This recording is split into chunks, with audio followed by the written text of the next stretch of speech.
Background saya belakang itu hitam bang, hitam banget. Jadi pekerjaan apa, kejahatan apa yang saya tidak lakukan, saya sudah lakukan semua bang. Tapi ketika saya menemukan Indonesia Juara, saya itu ada dua pilihan.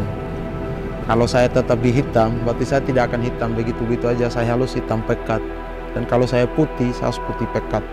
Jadi saya memilih putih dan berubah.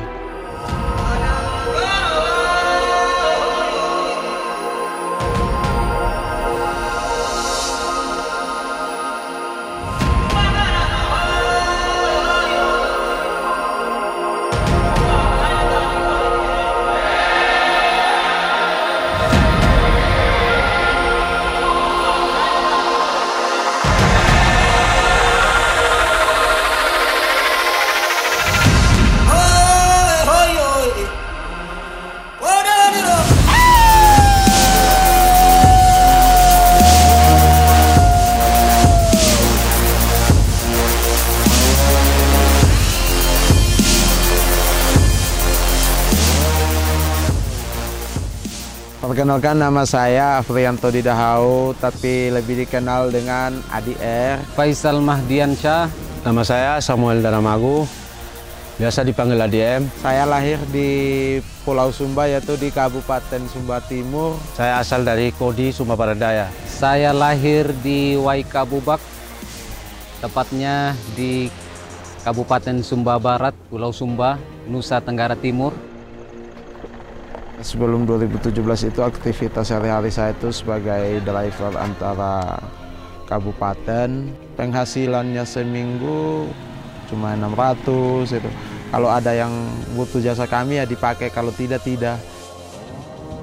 Saya aktivitasnya sehari-hari mancing.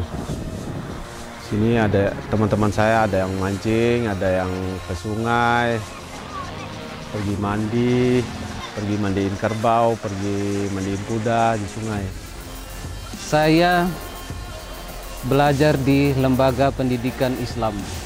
Kemudian saya mengajar, dan saya juga mengajar di SD. Pengalaman saya mengajar itu hampir 10 tahun.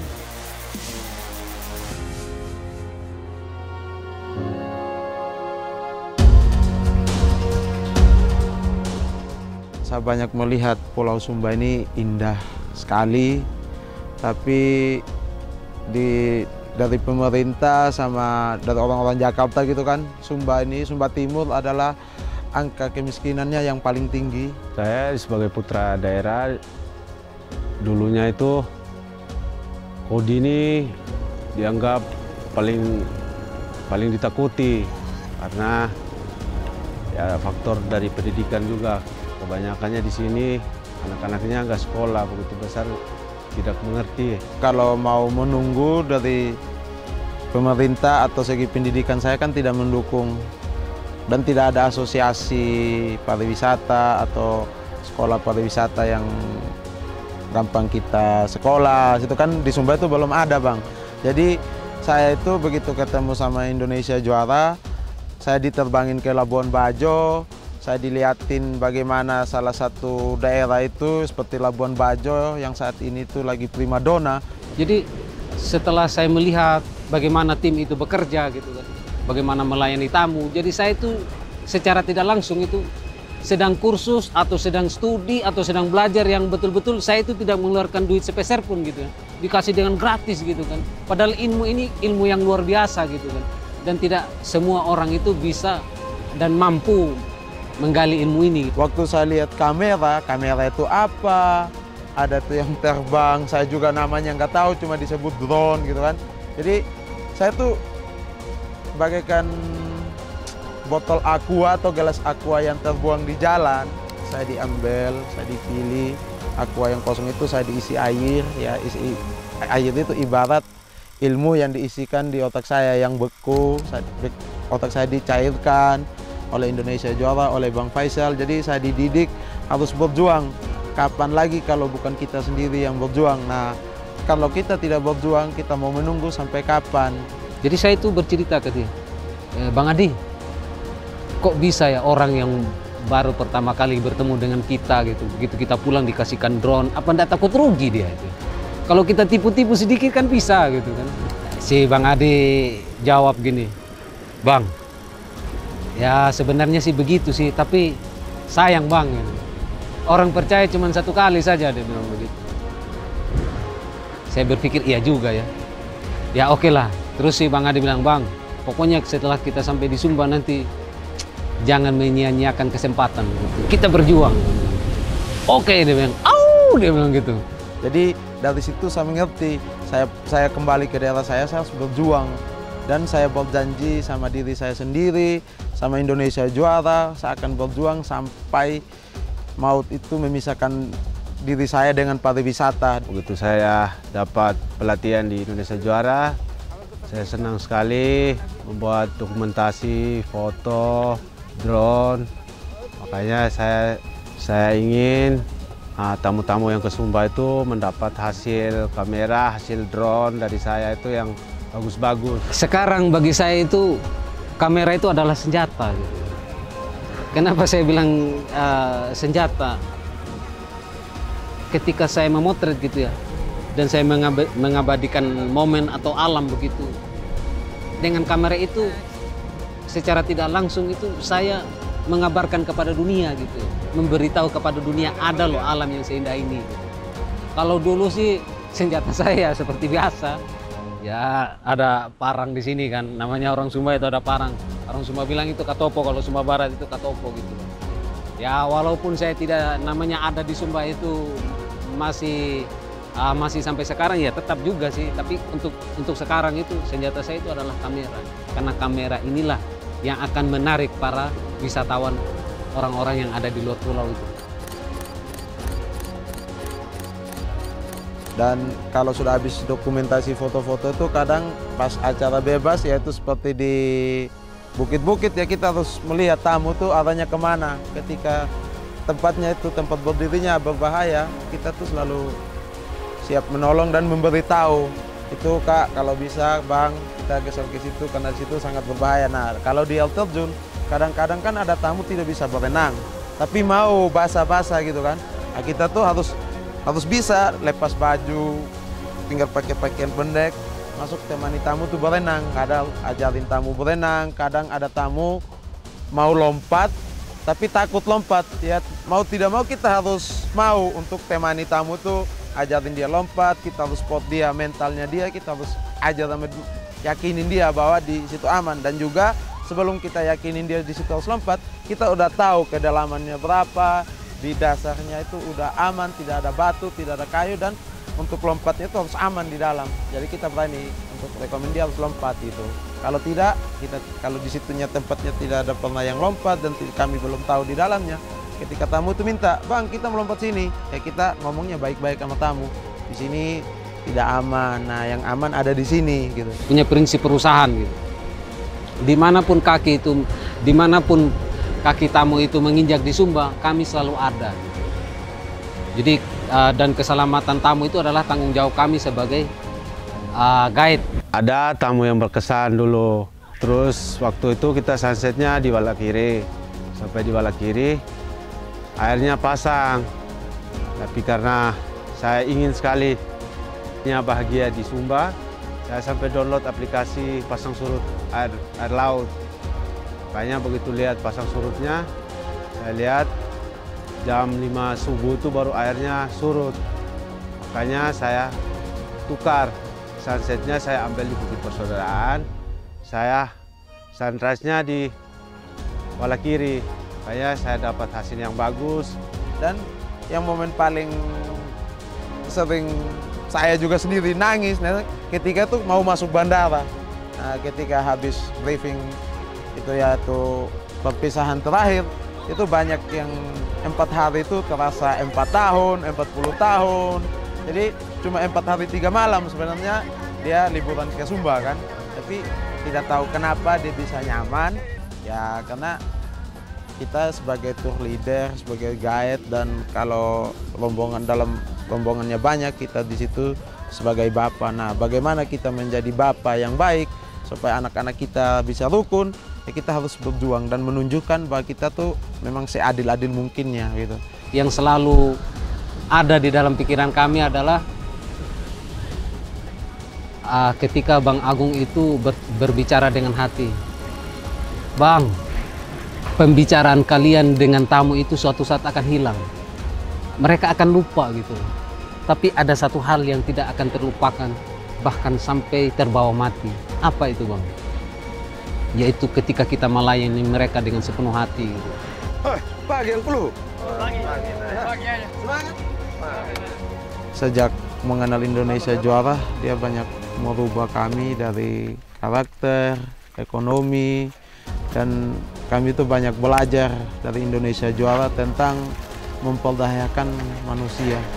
Dan di situ kedepannya saya juga punya cita-cita bagaimana saya bisa memperdayakan teman-teman saya yang memang masih jauh terpuruk di belakang saya.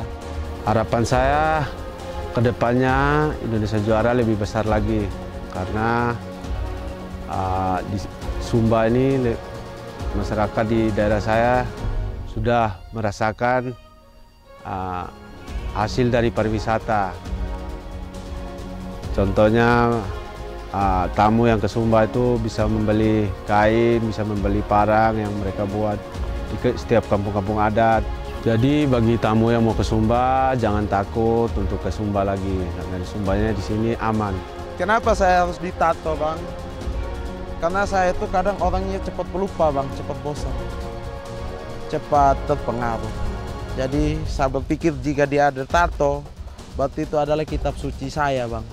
Ketika saya ada yang menggoda begini-begini, ini itu tidak benar, saya cukup lihat tato. Saya pasti mengingat perjuangan awal Indonesia Juara di Sumba, meneteskan keringat dan darah, sampai kuku-kuku, kaki terpleset di batu, itu bukti dari perjuangan. Makanya jika ada tato di saya punya tangan kanan, berarti dia adalah kitab suci saya, kepercayaan saya, di mana saya bisa melihat jalan hidup saya yang benar, karena saya dikasih kesempatan yang kedua kali dari Tuhan untuk berubah, yaitu melalui Indonesia Juara. Jadi saya bisa putih, saya bisa bekerja dengan baik, saya bisa, pokoknya semuanya itu bisa merubah saya dari total kehidupan saya lah dari Indonesia Juara. Saya di situ tidak percaya kalau saya itu akan suatu saat nanti saya akan jadi tour leader di Indonesia Juara. Saya lihat dari Bang Agung, ownernya Indonesia Juara, saya melihat dia membangun pariwisata di Sumba. Saya merasa di situ ada kekeluargaan, saya dianggap sebagai saudara, keluarga di Indonesia Juara. Makanya saya beri nama Agung Afif Maru, anak saya yang ketiga. Agung Afif Maru, Helungara. Helungara.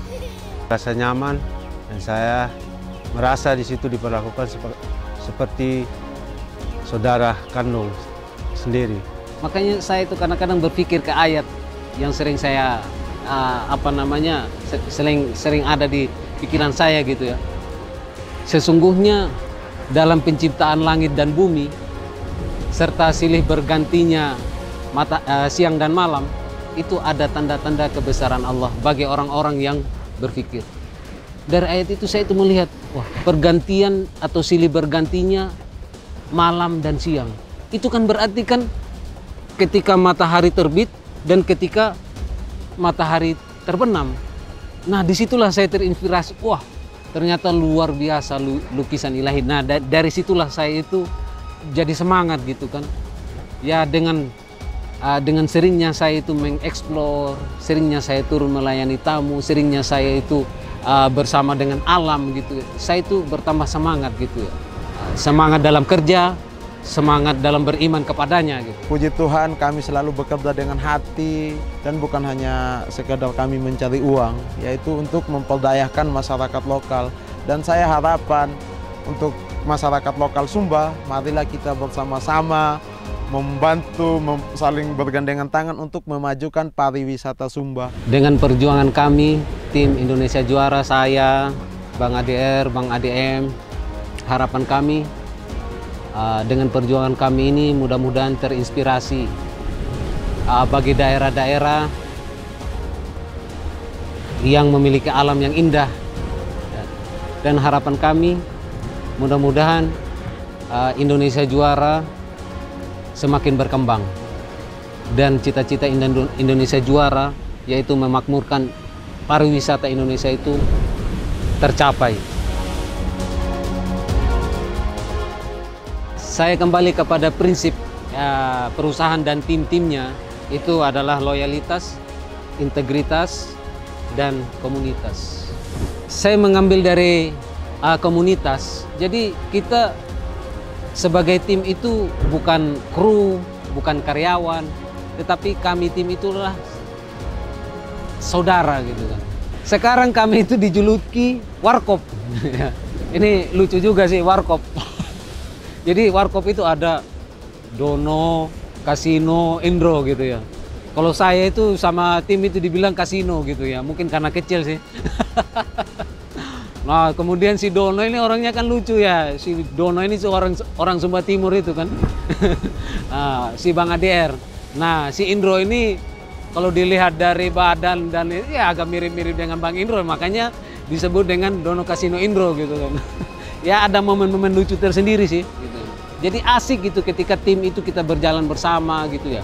Jadi ketika ada masalah kita pecahkan bersama. Jadi apabila ada yang kurang gitu ya, kita saling mengisi gitu kan. Jadi itulah indahnya tim ya. Tim indahnya kita berkeluarga gitu.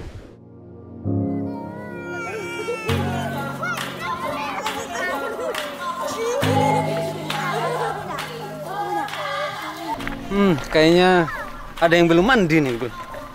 Itu Bang ADR itu yang bau busuk. Tidak lama lagi Mam Eben pindah Cimam Sa. Kok ganteng begini nah.